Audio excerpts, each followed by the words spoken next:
welcome back to the workshop. Now we're on to part 5 of the hand tool cabinet build. Try and keep this video a little bit shorter because part 4 was quite long building the drawers.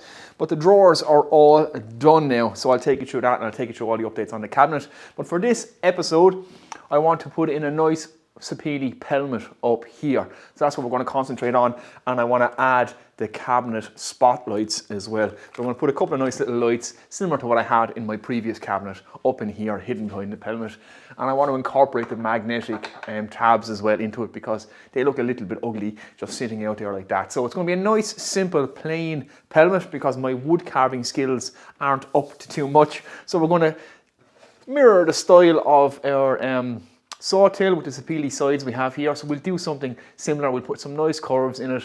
We'll carve it into it. We'll put it up there and it'll hide the lights and it'll just be a nice little decorative piece because I think it's still very box-like.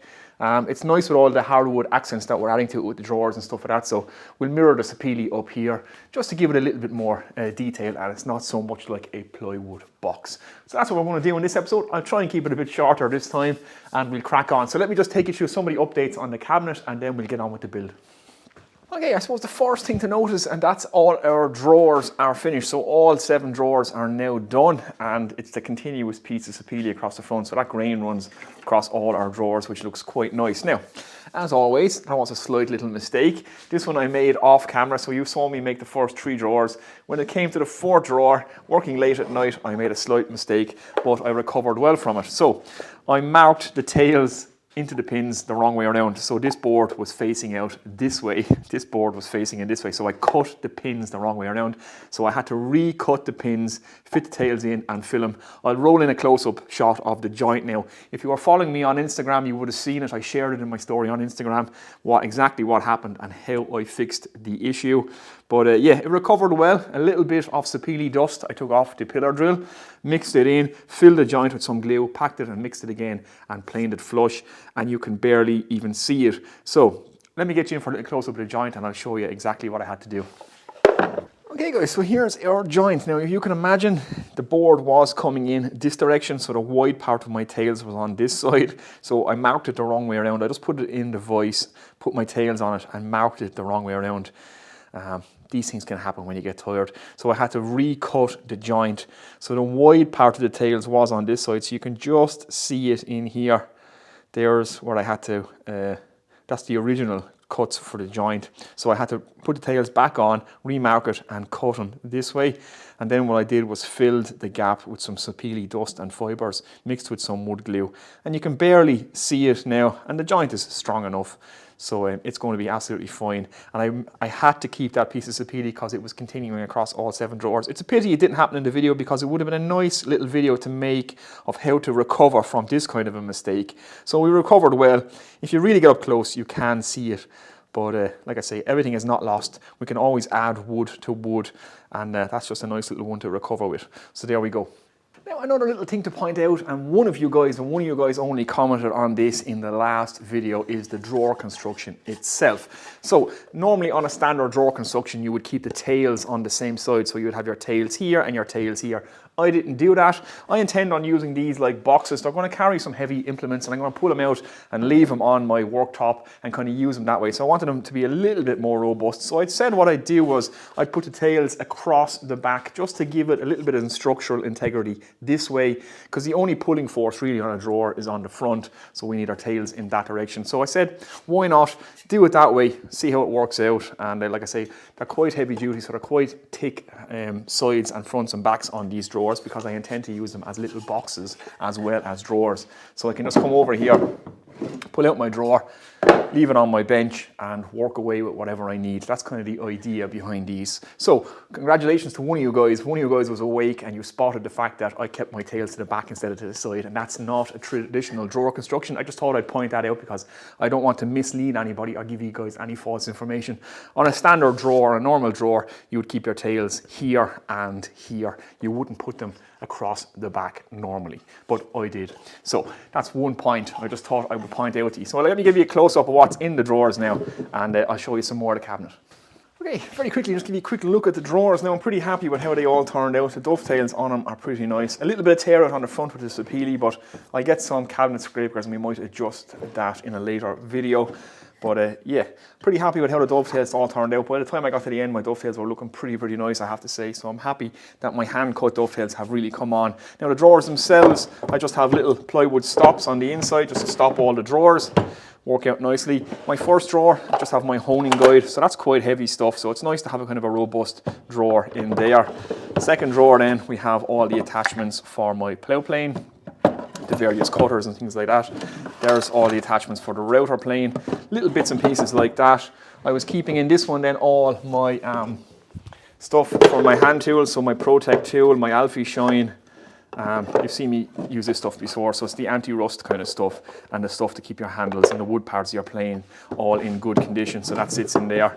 I've yet to fill the last 3 drawers. I just have some blades and stuff in this one, and we'll decide what we want to put in this. So they're nice, heavy, robust drawers. Really happy with how the dovetails come out. I think the sapili looks well against the birch ply as well. So that's the drawers.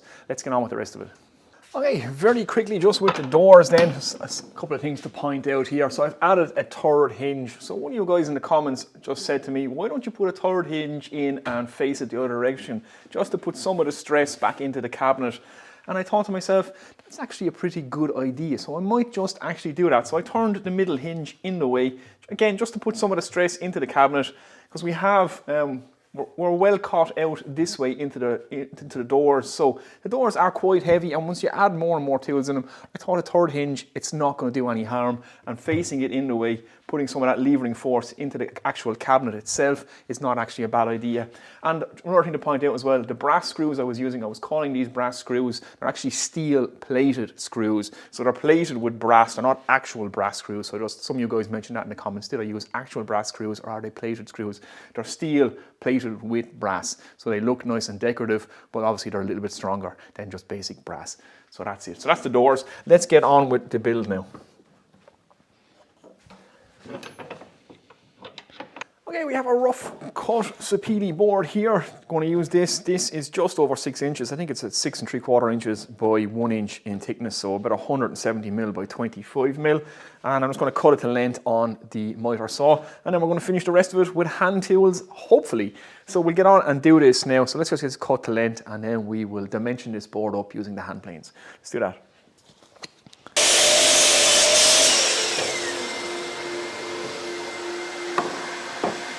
Okay, so let's dimension up this board. Now, I have a full video on how to prepare stock by hand, but we'll briefly skim over it in this video because it's a nice bit of information to have. So we want to establish a face side. So we want to get this nice and flat.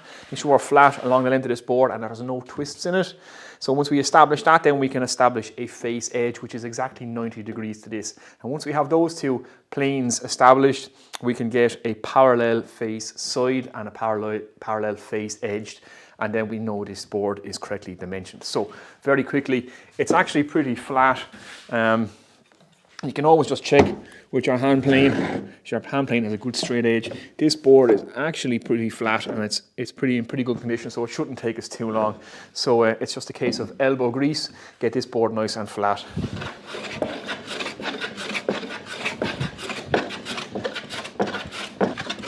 So I like to work just across the board, just to start off with, just to take down some material. Now, if you had a scrub plane, you could do this a lot quicker.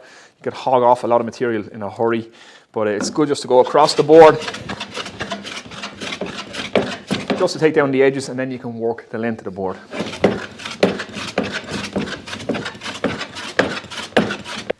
Another reason I really like jack planes is you can basically do everything with them. If you want to get yourself one hand plane starting out, I recommend a number 5 or number 5.5, because you can do all this kind of work and you can do a bit of smoothing work, a little bit of jointing work. That's why it's called the jack plane, because it's the jack of all trades.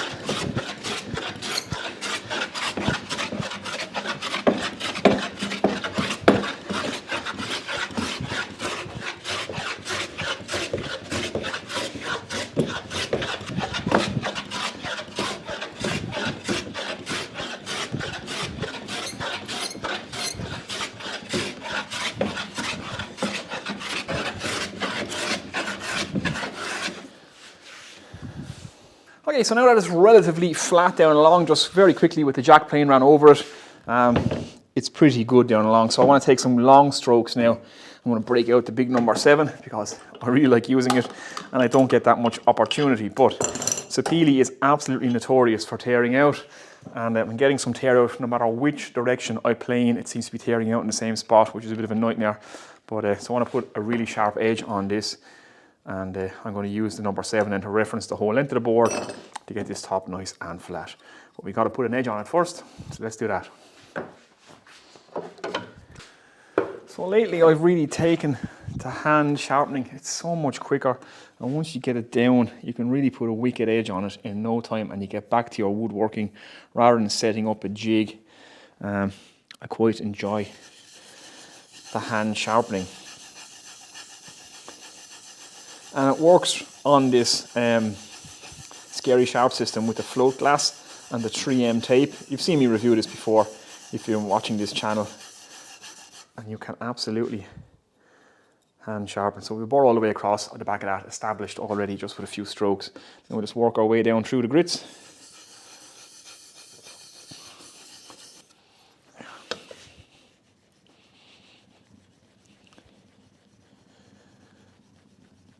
Okay, there we go. A few seconds and we're good to go. So we should be pretty sharp, and we are. So that's pretty good. Now, there's a nice hollow spot in this blade. Let me give you a look at this. Here's a quick look at the blade. Now, have a look at that. There's a hollow spot in this blade. See it right there? Now, I have a bevel edge to edge, but you can see there's a nice hollow. So there's an actual flaw in this blade. So the primary bevel needs to be reground to take that out of it. So, a little bit of issue there. Just thought I'd show you guys. So that's something I'll have to address later. But I have a good edge to edge. But on my next sharpening now, I'm going to have to recut this primary bevel. So yeah, look at that for the hollow spot. Okay, now the number 7 is good and sharp. Couple of nice long strokes down the board.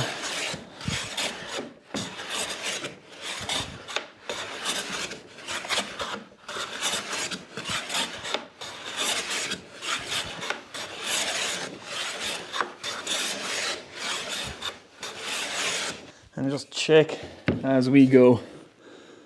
That is absolutely beautiful. There's not a gap to be seen under that plane, which is exactly what we want. So we're doing it evenly. I really do like using the number 7. It's such a nice big heavy plane. And it's so much nicer than listening to that planer and dust extractor. Now, okay, I'm pretty happy with that. That's pretty good. I'll give you a close-up of the finish now. I have a bit of tear out, but we'll try and address that once we've shaped it. We'll try and address it with sand, with the sander. I don't actually have cabinet scrapers, so we'll have to try and address that with the sander. Let's have a look. Okay, so you can see, hopefully it might not come out on camera, but there's tear out here, we have some here. And no matter what direction I came at this with the plane, it was tearing it out. And even though we have a really good sharp blade, Sapele can be a little bit difficult at times, but the rest of it is beautifully, beautifully smooth. Now, if this had no tear out, I wouldn't even touch this with sandpaper. Once you hit something with a razor sharp plane blade, the finish you get on it, I think, is far, far nicer than what sandpaper can do. You get a lovely sheen when you finish something with a hand plane. It's kind of a duller finish you get off the sandpaper, but yeah, we'll have to address this, but no, not too bad. So we've established a face side now. It's good and flat all the way along its length. Now we need to establish a face edge exactly at 90 degrees to this. So let's do that. Okay, let's get our face edge. Now this is pretty rough.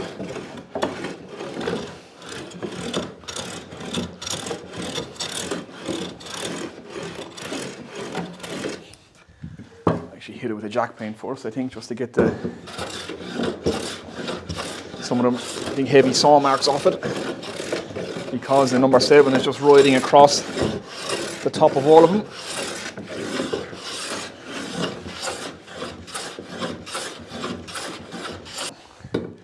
And just check how we are for square. Hey, well, actually not too bad. I might actually be getting the hang of this. So we have a little bit of take out on this side, so we can mark that with a pencil. So we want to just favour the right side a little bit.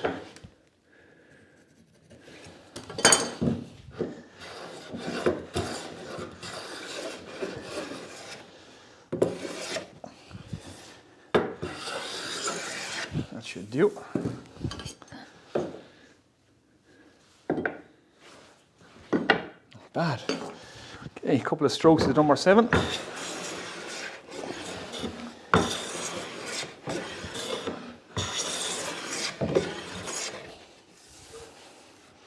Beautiful. I really have to say, the finish you get with a hand plane is just exceptional, especially when it's really sharp. It's like glass. Okay. Lovely, that is beautifully square. Now, we can get established from this a opposite face edge, which will be exactly parallel to this. And then once we have those two sides established, we can establish our parallel face side.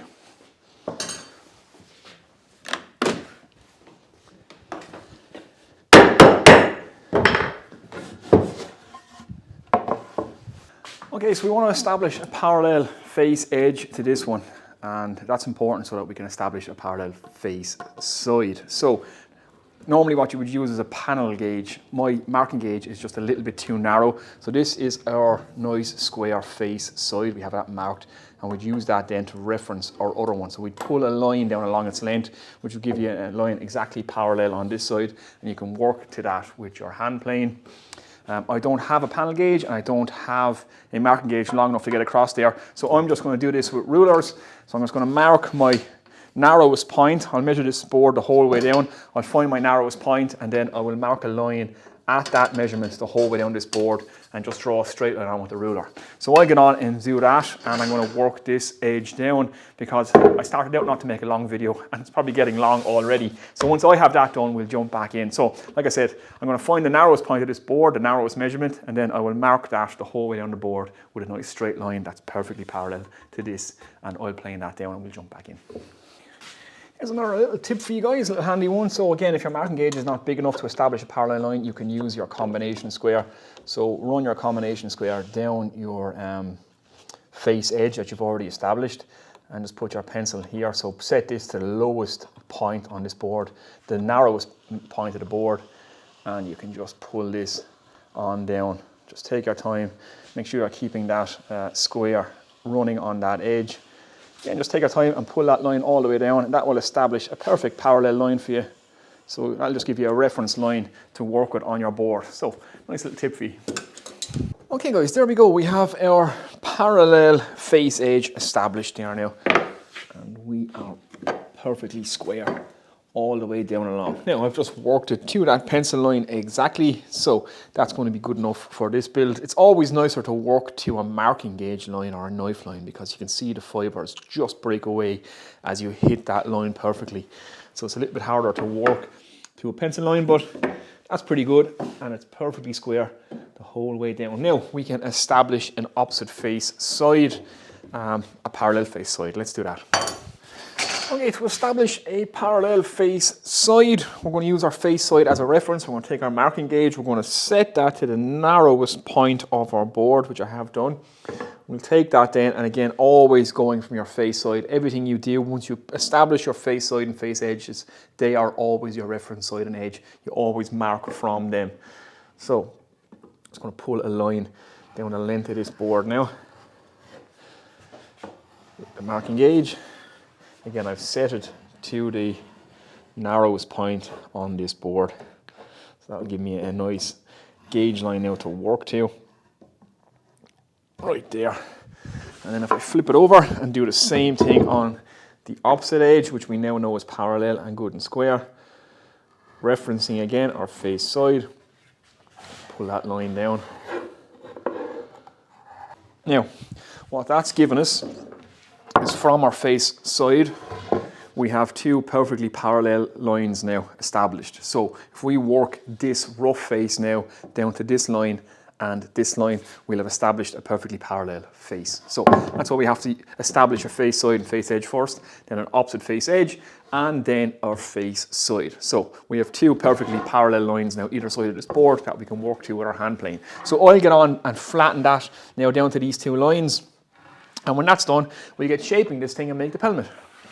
Okay guys, there we go, a beautifully planed surface. Now we've a hell of a lot less tear out on this side, but you can see what's causing me the issue. Notice this plank was obviously cut where a branch was growing out of the tree, so what that means is the grain is rising this way and the grain is rising this way, so I had to come at this board from both sides. But the fact that we have a marking gauge line to work to on this side and this side, we take both sides down to that marking gauge line and make sure that we're flat across the top, and now we've established a perfectly parallel face to our face side. Hopefully that all makes sense. Again, I have a more detailed video on how to sharpen or how to prepare stock by hand, but that's just a quick run through. So now let's get this marked out and get it shaped up for our cabinet. Okay, so I'm just going to imply the number 7 on the shooting board here just because it's a little bit more weight. This is kind of a bigger board and we have a nice sharp blade in this. Now one little trick on a shooting board. So this is my face edge. I always want to keep that towards my fence.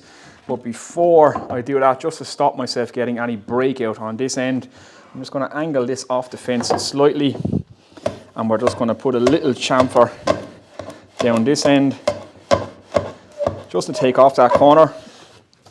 Flip our board around, get that nice and square to the fence, and now I can work down this edge.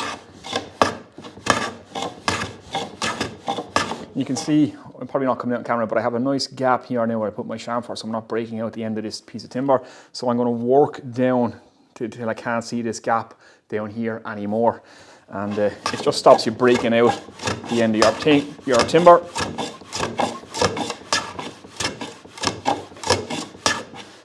So a couple of passes.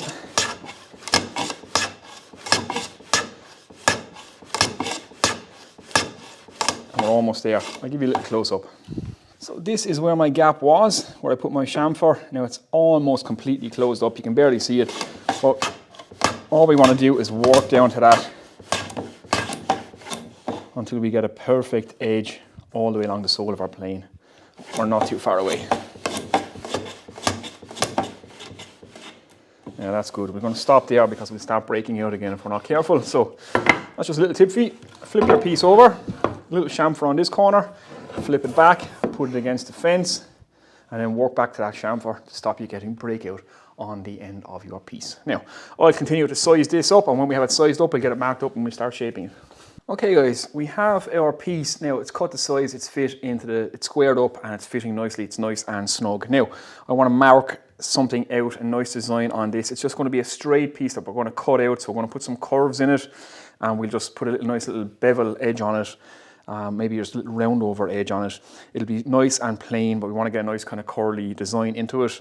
And maybe later on then, when my hand carving gets better, I could put a nice floral pattern into this later on. So we're going to screw it in place. We won't glue it in place, just so I can take it back off again and hand carve it when my hand carving comes better. Now, what I've done so far, I like to hand draw on curves. But think about hand drawing on curves, I have to match it perfectly both sides. So I'm giving myself some reference points. So I've measured in 20 mil from this end and squared the line up. I've squared the line at my center, and I've squared the line at 20 millimeters in from this end. That's when my curve is just going to start. So I'm just drawing in a rough curve now. Something that I think is going to be pleasant. It's going to look nice. So we'll rough it in first, then we'll do it more precise. But I like to just draw stuff. I like the kind of organic nature of just drawing in flowing lines. And then I can see where my curves begin and end. I can use those as reference points, and then I can transfer those reference points over to this side, and I can kind of hand draw it in to match this side. So we kind of want it to look, obviously we need a mirror image both sides, but I'll get on, I'm going to draw this out, and then I'll show you exactly what I mean. So I'm going to continue to hand draw this out now, and then we'll mark in the reference points, and I'll show you guys the design and how we achieve it. Okay guys, I have a basic design free-handed in there, just some curves, just kind of, I like to do it freehand because the curves are a little bit more organic that way. You can use compasses and stuff for this, but then you get perfect radiuses and things like that, and I like to have a kind of an organic look to it. So it's going to be nice and plain to start off with, and we might add some carving into this sometime down the road when my hand carving gets a little better. We can add some nice floral decorations to this, and maybe a centerpiece in the middle as well. So like I said, I've measured in 20 millimeters to the edge. That's how my curve is going to start. I've just freehanded in this side, freehanded it down here, around to here, and down to my center line. Then I've just taken a couple of reference points and drew this curve again, freehanding it in here, hitting the center point where it starts and where it stops. And then in order to get this to mirror over here, because we freehanded it, just some parchment paper, mark that curve. There's the line we squared in, so we start there and we end here onto this curve. And I can just flip this over, just like this, line everything up here, mark this in, and then we can just go heavy with the pencil here and just leave an imprint into the wood. And that will transfer this guy to this side. Now we're doing it like this, again, because we're freehanding it. If we were doing this with dividers and compasses and stuff, we could just pick all our same reference points on this side and just redraw it with the compasses. But because it's freehanded, this is the best way, just to transfer it over. Just like that. And what that done, then I'll give you a close-up of that. That actually, because the pencil mark is on this side, by rubbing it on this side, it actually transfers the pencil mark on to here. So I'll give you a look at that now. Okay, a little hard to see on camera because it's quite faint, but you can see because I drew on this side of the parchment paper with the pencil by putting it on over here and just retracing that line, leaning a bit hard on it, what it actually does is it just rubs off the pencil line onto the timber. So now I can see that and I can follow that around, which will give me an exact mirror image of what I drew on the far side. I can just put that in, just like that. So there we go, two of them are exact. Now, we have to cut this out. Now, I could take it to the bandsaw, but we want to do this with hand tools, so I might have a go doing it with the fret saw, although I don't think I'm going to get in here. So let's see what we're going to do. Okay, so I'm going to give this a bash with the fret saw. Just going to stay off the line so we can work back to our line, because my cut mightn't be perfectly square.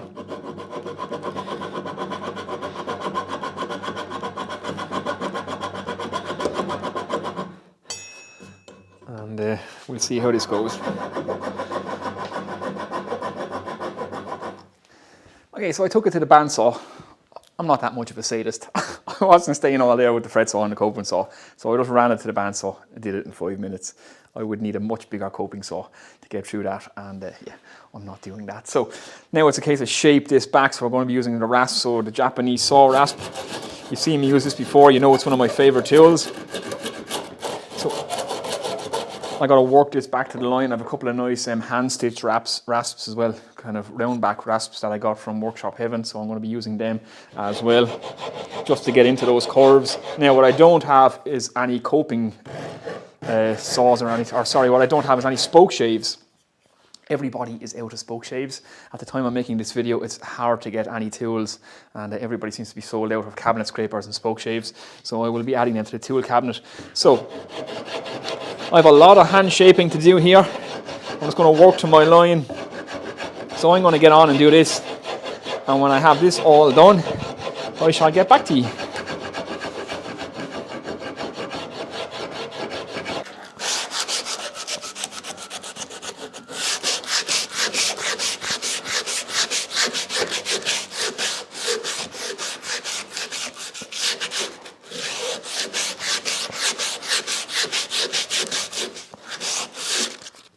Okay guys, there we go. We have it temporarily in place now. So just a lot of work with the rasps, just getting it down to the pencil line. Again, it's not perfect radiuses. I really wanted to have this to have a kind of a hand carved feel to it.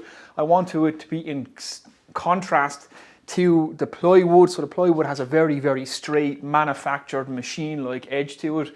So I wanted to have a nice kind of curvy piece to go in top, just to be, like I say, a stark contrast to the machined plywood, and to kind of mimic or to kind of complement the curves that we have in our plane till and in our saw till. So a nice little round over edge, again, all done by hand, and a dowel with a bit of sandpaper around it is a nice tool to have. Now I definitely need to get myself some spoke shaves and some card scrapers, so I will be adding them to this tool cabinet. But yeah, that's it kind of temporarily in place. So now we need to get a finish on this, and we've another thing to do. What I want to try and do now is try and hide those magnets in this up here. So I want to carve them in up here so we still have our magnets for our door. And then later on, sometime down the road, when my carving skills really come up, I want to put a floral decoration into this. So that'll be the plan. That might be a while yet, with a bit of practice to go. So let's get this off, let's get the magnets into it, let's get a finish on it, and then we can put our cabinet lights in and we can light this up and have a look.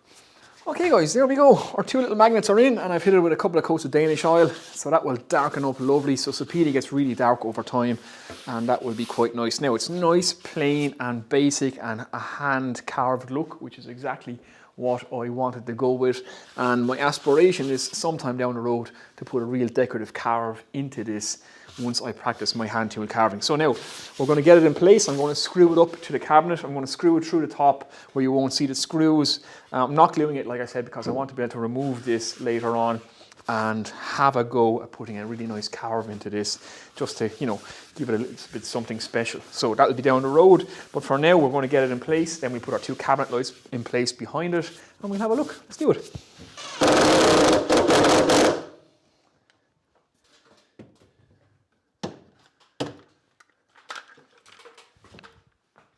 Okay guys, there we go. We are all in place, and I'm quite happy with how that looks. It is plain, it's kind of basic, but I think it adds to the cabinet, and the nice kind of wavy hand cut lines, like I say, is a good contrast to the plywood. Now, I'm going to stick in two cabinet spots. I'm not going to do a how to put in cabinet spots in this because the video is going to get quite long. I can do that in a separate video for some electric stuff if you guys so choose. But yeah, nice and basic. They just have a base on them like this. You drill a hole out to the top of the cabinet, run your wire out. There's your base. Spot clicks into the base. I'm going to run these down to the socket here, put them into one plug top and plug the both of them in. So I have two of these to put in. So like I say, very basic. Drill a hole in the cabinet, run the cable out. That's all there is to it. So I'll get on and do that, and when it's done, we'll have a look.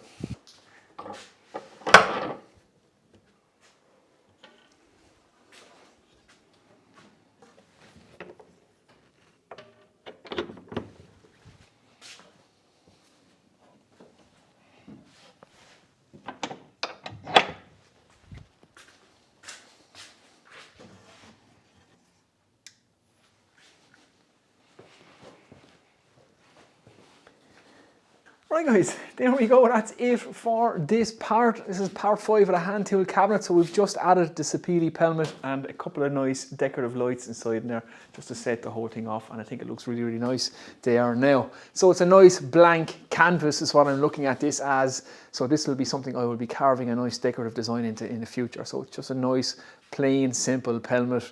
Like I said already, just some natural curves in it just to offset against the kind of very straight manufactured edges of the plywood, and the sapele top and bottom and kind of complement each other, and that'll really, really darken up now over time. I have a piece of sapele here. That's my shooting board, so you can see just how dark sapele goes. So it gets really nice over time as it oxidizes, and that's exactly what will happen to all the sapele in this cabinet. It'll darken up and you get a really lovely deep kind of reddish brown look from it.